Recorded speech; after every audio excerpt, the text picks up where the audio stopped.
Comencem la nostra excursió a Ciutadilla. Situada al bell mig de la vall del riu Corb, Ciutadilla s'extén sobre un turó, per sobre del qual sobresurt el seu castell, que és l'orgull dels seus habitants. Hem arribat i és hora d'esmorzar. El grup es reparteix. Alguns ho farem a Cal Maimó, gràcies a l'hospitalitat de la Victòria Sisó, sòcia del casino i una de les promotores de l'excursió que fem avui. D'altres ho faran al bar del poble. Situat al bell mig del poble, Cal Maimó és un casal renaixentista que mostra a la seva façana boniques finestres llindades amb motllures, contribuint a realçar la bellesa del poble.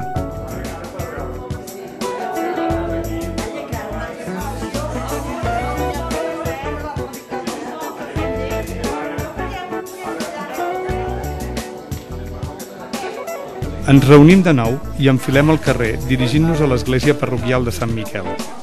És aquí que, de la mà de Montserrat Vime, historiadora de Ciutadilla, iniciarem un petit però apassionat recorregut per la història del poble.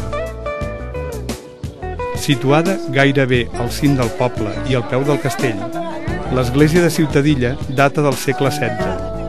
En el seu interior, que és d'una elegant sobrietat, hi trobem arreu l'escut dels Guimerà. No hi ha dubte, doncs, que l'espaiosa nau gòtica va ser construïda sota el mecenatge d'aquesta família, que va tenir, durant tantes centúries, el senyoriu del castell i també del poble. Al costat dret de la nau crida poderosament l'atenció un sarcòfag, molt probablement el de Gispert de Guimerà, que l'any 1372 es casà amb Isabel de Relat, dama de la cort de Pere III el Cerimoniós.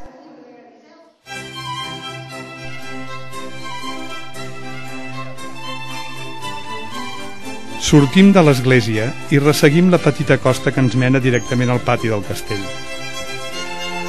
El castell de Ciutadilla, fortificació medieval de la que ja se'n té notícies l'any 1165, quan és citat en el testament de Bernat Oluja, apareix com a pertanyent als Guimerà l'any 1358, quan Gispert és nombrat senyor de Ciutadilla.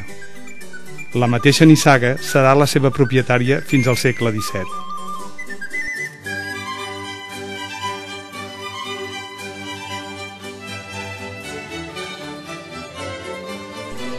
Corre l'any 1702, quan Josep de Meca Caçador, casant-se amb una Guimerà, passa a convertir-se en propietari del castell i en marquès de Ciutadilla.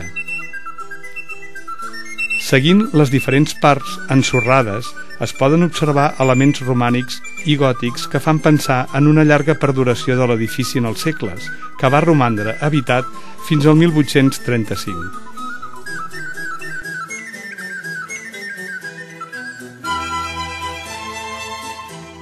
La transformació del castell de fortalesa medieval en palau renaixentista es fa durant el segle XVI.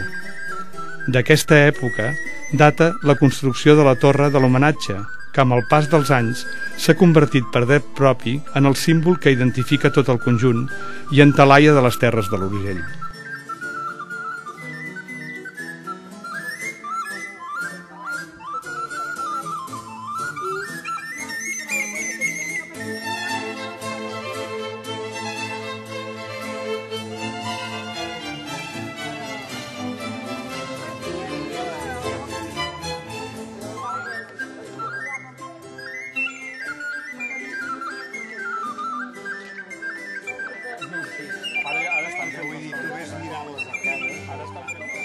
Molts som els que grimpem per la sinuosa escala de cargol per poder gaudir de les magnífiques vistes que l'alta torre ens ofereix.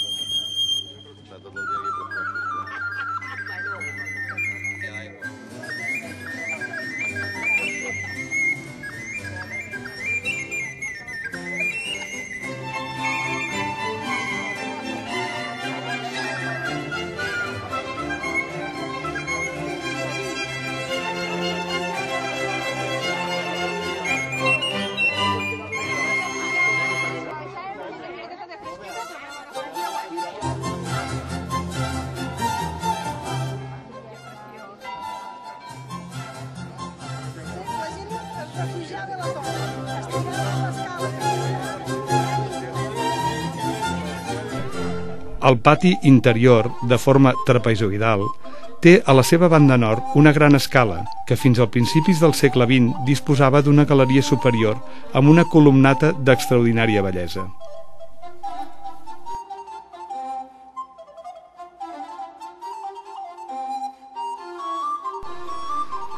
Amb el rerefons del castell ens fem una foto de grup i iniciem el descens fins a la plaça Major, on ens reunim de nou amb els socis menys agosarats que han esperat pacientment la nostra tornada.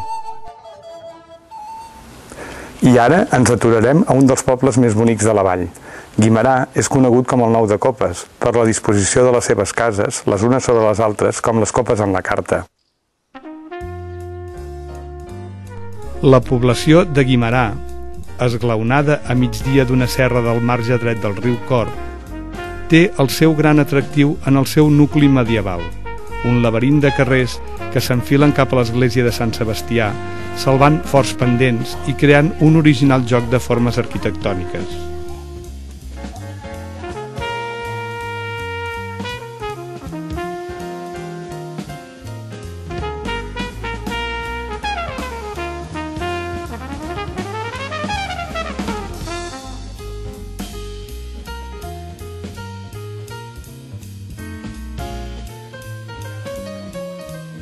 És en aquest nucli on trobem la capella de Sant Esteve i Cal Manceta, amb una bonica façana renaixentista.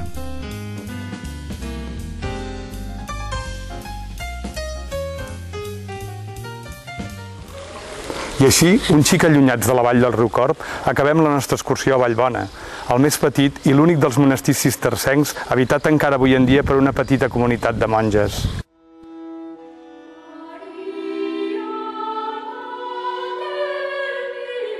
Ens acull la comunitat de monges del monestir de Santa Maria de Vallbona, fogar de vida contemplativa i centre de cultura, de treball i de pregària.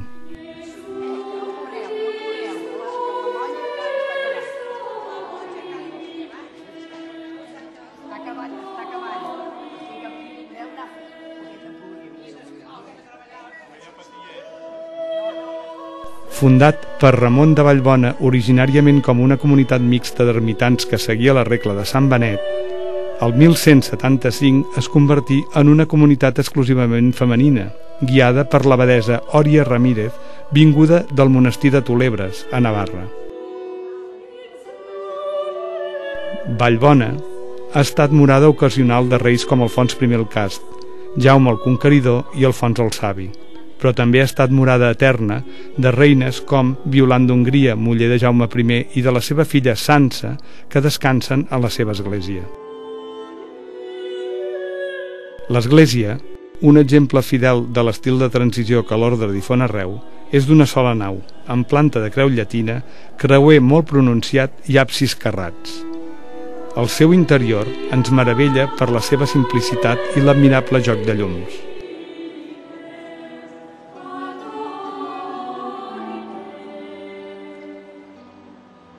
La porta principal, del segle XIII, és decorada amb un dels primers relleus de Santa Maria que surten en un timpà a Catalunya.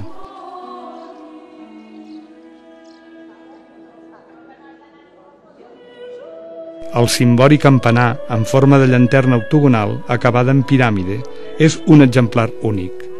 A més de ser d'extraordinària bellesa, és una de les obres més atrevides de l'arquitectura medieval.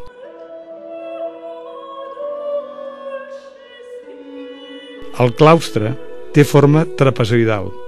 Les 4 naus que el delimiten ens transporten del segle XII al XV, seguint els diversos estils de cada època, però sempre guiats per la simplicitat i l'austeritat. Del romànic al gòtic i d'aquest al neoromànic amb elements típicament renaixentistes. La sala capitular de finals del segle XIV impressiona per la seva nuesa. La porta ogival que hi dona accés és molt esvelta i guarda simetria amb la nau del claustre. Cal destacar la imatge de la Mare de Déu de la Misericòrdia, de terra cuita policromada, atribuïda a Pere Joan, el famós escultor de la façana del Palau de la Generalitat de Catalunya, i l'esplèndida col·lecció de lloses sepulcrals d'abadeses.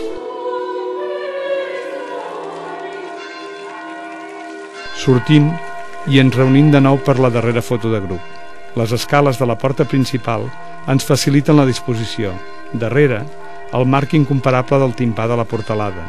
Enfront, el sol que s'esmuny per l'horitzó mostrant-se generós als nostres ulls, recordant-nos que estem en terres de Ponent.